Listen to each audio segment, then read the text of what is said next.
Salut à tous, vous utilisez Microsoft Word tous les jours, mais saviez-vous qu'il cache des fonctionnalités secrètes qui pourraient vous faire gagner un temps précieux et améliorer vos documents? Je suis Ingrid Opogap du Centre de formation professionnelle OPIN. Je viens dans cette vidéo vous donner une autre astuce très précieuse. Dans cette vidéo, je vais vous dévoiler 5 astuces méconnues de Word qui vont révolutionner votre façon de travailler. Que vous soyez débutant ou expert, vous découvrirez des astuces pour gagner en efficacité et rendre votre document encore plus professionnel. Alors, prête à booster vos compétences en Word? Restez avec moi et surtout, n'oubliez pas de liker et de vous abonner pour plus d'astuces. La première astuce que je vais vous montrer ici, c'est traduire un document. Alors, je vais ouvrir un document. Très souvent, nous faisons des documents et nous faisons peut-être le document en français et la personne a besoin de ce document en anglais ou en toute autre langue possible. Alors, je veux peut-être cet article 9.6, je veux l'intégralité en anglais. Vous voyez, comme j'ai souligné là, je veux l'intégralité de ce texte en anglais. Alors, je vais sélectionner. Nous allons être un peu plus rapide. Je vais sélectionner. Je vais aller. Là, je suis dans Word. Je vais aller dans l'onglet Révision. Vous voyez là, il y a l'icône Traduire. Vous cliquez sur l'icône Traduire et vous allez prendre Traduire le texte sélectionné. On se comprend? Vous allez choisir Traduire le texte sélectionné. Je clique dessus et je vais patienter quelques secondes le temps pour mon logiciel de traduire mon texte. Et voilà. Là, je vais choisir, vous voyez, français. Mon texte est déjà en français. Je vais cliquer ici. Vous pouvez choisir la langue de votre choix. D'accord? Là, moi, je vais laisser anglais parce que je vais traduire en anglais. Et je vais valider. Vous voyez, en un seul clic, c'est déjà traduit. C'est ça là, comme ça. Ok, je vais aller remplacer simplement ce document. Je vais aller ici. Je vais cliquer sur Insérer. Et ça va changer. Maintenant, à vous d'arranger et de faire des paragraphes, peut-être comme c'était. Je crois que là, il y avait un paragraphe là. Il y avait... Autre astuce, c'est que quand nous faisons peut-être des CV, je vais prendre un CV pour vous expliquer encore bien ce que je dis. Je fais un CV et puis on me dit, traduis ton CV en anglais parce que le boss est anglophone. Je vais venir là. Au lieu de retaper complètement le CV en anglais, non. Je vais venir sélectionner là. Je vais faire la même chose. D'accord? Je vais aller dans Révision. Je vais aller traduire uniquement mon texte que j'ai sélectionné. Je vais traduire en anglais, je vais traduire en espagnol. Allons-y, changeons un peu de langue. Allons peut-être traduire en espagnol. Là, c'est bon. OK? Et je vais cliquer sur Insérer. Maintenant, vous voyez, ça a inséré en son caractère, police et autres. Je vais arranger ça de moi-même. Et voilà. D'accord, j'ai fini la mise en page de mon texte. Alors, je vais le faire pour chacun de ces textes. D'accord? Je vais le faire. Pour chacun d'eux, je vais sélectionner l'ensemble d'un paragraphe ou d'une phrase. Je vais cliquer sur Traduire et ainsi de suite, je vais traduire tout mon document et je vais envoyer. Je vous ai déjà fait une astuce sur traduire tout un document. Mais là, vous ne pouvez pas traduire un CV en document. Ça va vous faire un document global un peu sans forme et autres. Donc, je vous conseille d'utiliser l'astuce traduire le texte sélectionné. Deuxième astuce, les amis, je vais vous montrer comment rendre votre travail plus efficace et professionnel, comme je vous ai dit. Alors, vous avez reçu un document que vous devez retaper. D'accord? Vous voulez retaper ou alors, mieux encore, vous avez une idée dans la tête que vous voulez saisir cette idée. D'accord? Je vais vous montrer une saisie vocale qui peut vous faciliter le travail. Nous allons travailler avec Google Docs parce que dans les versions de Word 2016-2019, la saisie vocale n'est pas activée. La saisie vocale est activée dans les versions récentes. Alors, pour toutes les personnes qui n'ont pas de version dont la saisie vocale est activée, vous allez utiliser Google Docs comme je vais le faire dans cette petite vidéo. D'accord? Vous allez ouvrir votre navigateur. Et vous allez dans la barre de recherche, vous allez saisir Google Doc. Google Doc, c'est ça là, oui. Vous validez et vous sélectionnez encore Google Doc.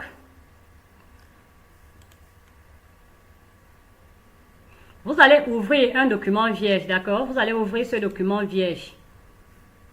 Et nous allons voir ensemble comment saisir nos réflexions, nos paroles en fait.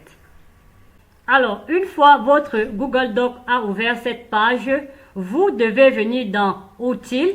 Vous voyez, Outils et vous allez sélectionner Saisie vocale, d'accord? Ou alors vous pouvez faire CTRL majuscule plus S, un raccourci clavier. Alors là, Saisie vocale étant déjà prêt à saisir vos échanges, je vais dire ça comme ça, vos paroles, vous allez cliquer ici pour parler. Là, sur l'onglet de microphone là.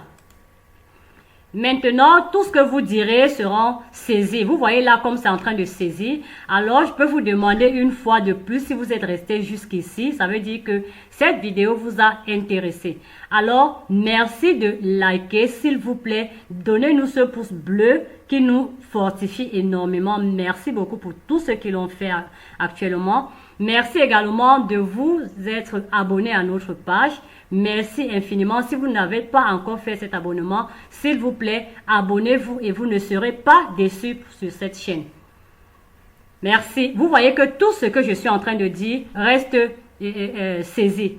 Vous voyez que vous pouvez transformer vos idées, vous pouvez transformer, vous pouvez écrire et alors après vous pouvez sélectionner, vous pouvez arranger, vous pouvez faire ce que vous voulez de ces textes. Alors, est-ce que ça vous plaît jusqu'ici? Dites-moi en commentaire si vous êtes satisfait. Je vous en prie, j'attends vos commentaires, ce qui me fortifiera énormément. Nous allons arrêter ici. Pour arrêter la saisie, nous allons faire ça. Et là, ça arrête de saisir. Troisième astuce. Je vais vous montrer comment faire une capture d'écran incroyable. Ok? Je vais vous montrer comment faire une capture d'écran incroyable sur votre ordinateur.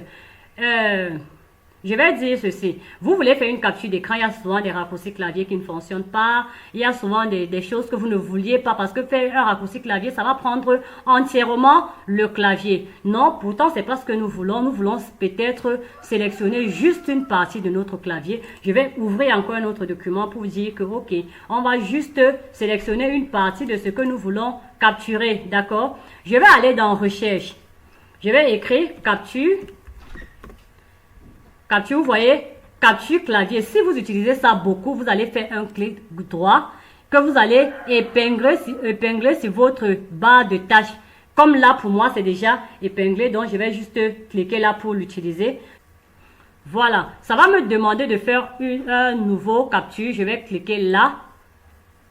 Je vais cliquer là et je vais patienter qu'on me permette. Voilà. Si je veux capturer l'ensemble, je vais le faire. Si je veux juste capturer, vous voyez le petit plus qui se balade là, c'est pour délimiter votre capture. Si vous voulez capturer seulement ce paragraphe, vous faites là. Si vous voulez allonger, c'est votre choix en tout cas. Vous faites ça, vous voulez capturer seulement cet article que vous capturez et après vous allez cliquer pour enregistrer votre capture, d'accord? Quatrième astuce. Quatrième et dernière astuce. Quelques raccourcis clavier incroyables que vous devez connaître pour faciliter votre tâche. Premier raccourci clavier, c'est CTRL A. CTRL A, j'ai besoin de sélectionner tout ce document. Au lieu de me mettre à tourner comme ça, à cliquer et glisser, non. Je viens là, je me place, je fais CTRL plus A et ça va sélectionner l'ensemble de mon document, d'accord? Deuxième astuce, deuxième raccourci clavier, je vais vous parler de CTRL plus C. Alors, j'ai besoin de sélectionner ce texte, de le copier et de le coller peut-être ailleurs. Je vais faire CTRL plus C pour copier. Je vais venir cliquer là en bas. Je vais faire CTRL plus V pour coller. CTRL plus C pour copier. CTRL plus V pour coller. Quatrième raccourci clavier, CTRL plus I. Vous voulez mettre tout un paragraphe en italique, vous allez faire CTRL plus I pour le mettre en italique. Cinquième raccourci clavier, vous allez faire CTRL plus G pour mettre tout ce texte en gras. contrôle. Là, c'est déjà, ce n'est pas en gras. Je vais agrandir pour que vous voyez bien. Vous allez faire CTRL plus G pour mettre ceci en gras. Vous avez déjà mis en italique. Et si vous changez d'avis, dernier raccourci clavier, je vais vous dire de faire CTRL plus Z si vous avez pour annuler l'action que vous venez de faire. Vous pouvez annuler autant de fois que vous pouvez. D'accord? Merci d'avoir suivi cette vidéo. Merci pour tous ceux qui se sont abonnés. Je vous prie de liker. Si vous êtes arrivé jusqu'à ce niveau, ça veut dire que ça vous a intéressé. Je vous en prie, likez la vidéo. Mettez un petit pouce bleu. Ça ne vous prend rien. Ça ne vous prend que 1 seconde pour encourager la chaîne. À très bientôt pour une nouvelle astuce.